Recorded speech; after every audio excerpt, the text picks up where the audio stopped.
Welcome back, everybody. I'm James Hall, here to tell you how the weather's going to be this weekend. But first, let's talk about how it is on campus right now.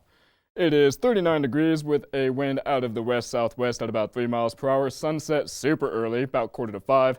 It's going to keep getting earlier till about the 22nd of December, so be prepared for that. What do we look like for cloud cover? Partly cloudy, so might need a bit of a jacket. It's going to be a little chilly out there without anything going on. But let's take a look at how it was on campus today. As we can see, a lot of cloud cover. Can't really see the mountains too much. People are wearing jackets. Of course, you have the one person still wearing shorts during the winter, because why not? And with cold weather comes, unfortunately, dying and wilting trees. But campus still has a little bit of color to it with plenty of green grass, and that one tree that was living its best life, you guessed it, still living it. So, with all that, what do we got for tomorrow? Well, as we can see, it's going to be mostly cloudy with wind out of the southwest at 5 miles per hour, and again, a sunset at about 4:45, with highs at 62 and a low at 36. So it's going to warm up, but again, very cold near the end of the night. As for what we expect for tonight, we can see that it's going to be mainly around the 30s down the I-25 corridor, and dropping down to lower temperatures as we head towards the west and in the east. It's about the same as the I-25 corridor. For the highs, we can see that it's going to actually get fairly warm tomorrow across the state, as it's going to be around high 60s to 70 degrees across most of the state. We go towards the west, and that's going to be more around the mid 50s to 60, so a little cooler as we would expect.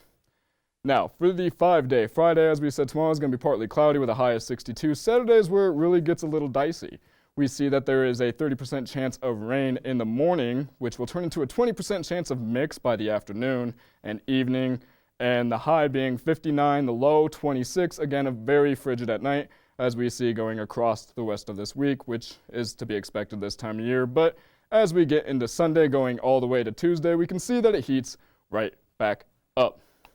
So, what to expect this weekend against the Air Force Falcons? Well, at tailgate, it's going to be about 57, a chance of rain, all the way through game start, where it's going to drop a little bit down to 48.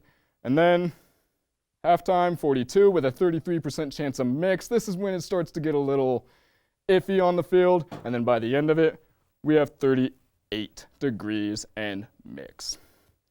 So, Corey, with this weather coming in on Saturday, what do you really expect to see from either side? Well, it's terrible for everybody, right? Because CSU has kind of a rough defensive line, and Air Force runs a lot, and that's really good in cold and snowy weather. That is true, but at the same time, with that cold, snowy weather, there could be a lot of slipping, which could actually hinder the running game for Air Force. It's true.